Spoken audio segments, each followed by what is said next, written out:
बर्तमान मीनू आज खाइब मैगी। तो बर्तमान मैगी बर्तमान पियाज पकईदे। पियाज पकईला तेल पछरे दबा। तेल बेसी दबा भल नुह। पियाज को हल्का भाजी दे तेल दबा।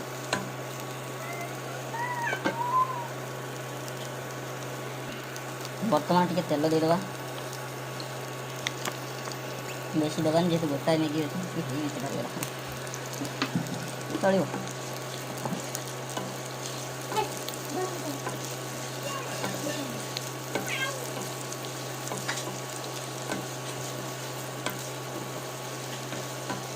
बर्तमान तेल पियाज मिश्रण को सुंदर मैगी गोटे रूप दबा। तो से बर्तमान किसी कटा पियाज पर हल्का टमाटो मारद। तो बर्तमान किसी टमाटो देदबा।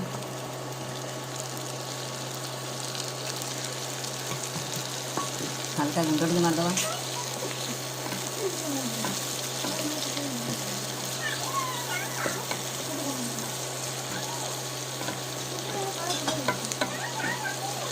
टे हल्का घोड़े दबा। तो बर्तमान आम टे घोड़े दबा। टे लुण मारदबा।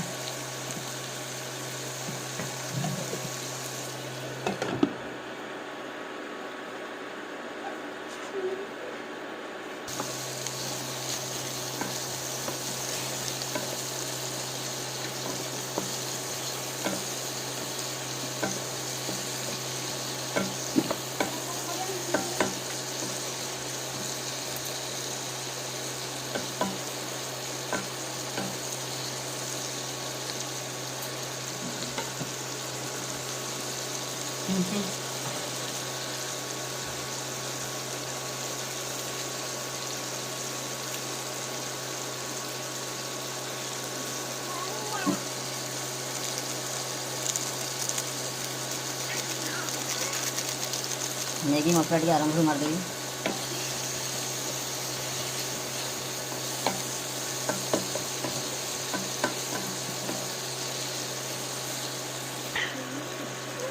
तो देखु आज गोटे नुआ स्टाइल मैगी मैंने डायरेक्ट ए मसलार किसी काढ़ी आम मैगी मारदे। बर्तमान टे सीझी जाऊ भलसे देखु। आज डबल आइटम हम है छतु आइटम भी हम ये जो बाड़ी छतु आप जानी से छतुर आइटम भी ये हम। बर्तमान मीनूर मैगी रेडी आप देखु।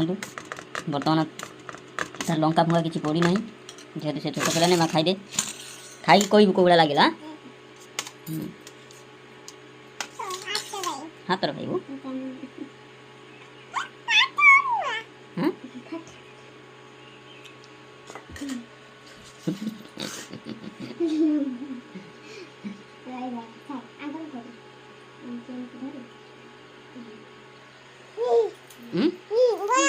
भल लगे पूरा टेस्टी कौड़ा लगे माँ भल लगे। बर्तमान छतु मसला प्रस्तुत होगी।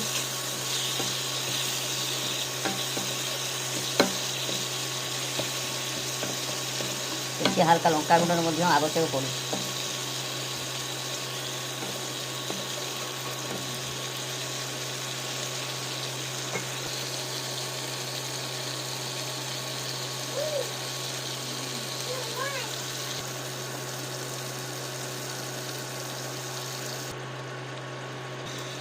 भाई ये हूँ आपंकर बाड़ी कुटार फली छतु कुटा छतु। तो डायरेक्ट ये छतु ऐड करदे। ऐड कला ये बर्तमान मिक्स होगा पर्यंत आपको डायरेक्ट गोलेगा।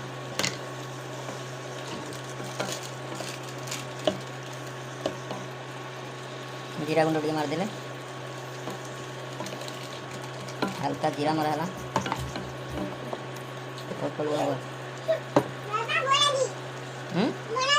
भल लगी। तो हल्का लुण ऐड करदे। तो एबे कौन करवा डायरेक्ट घोड़े दबा। ओके मिक्स होगा पर्यंत घोड़ी दबा।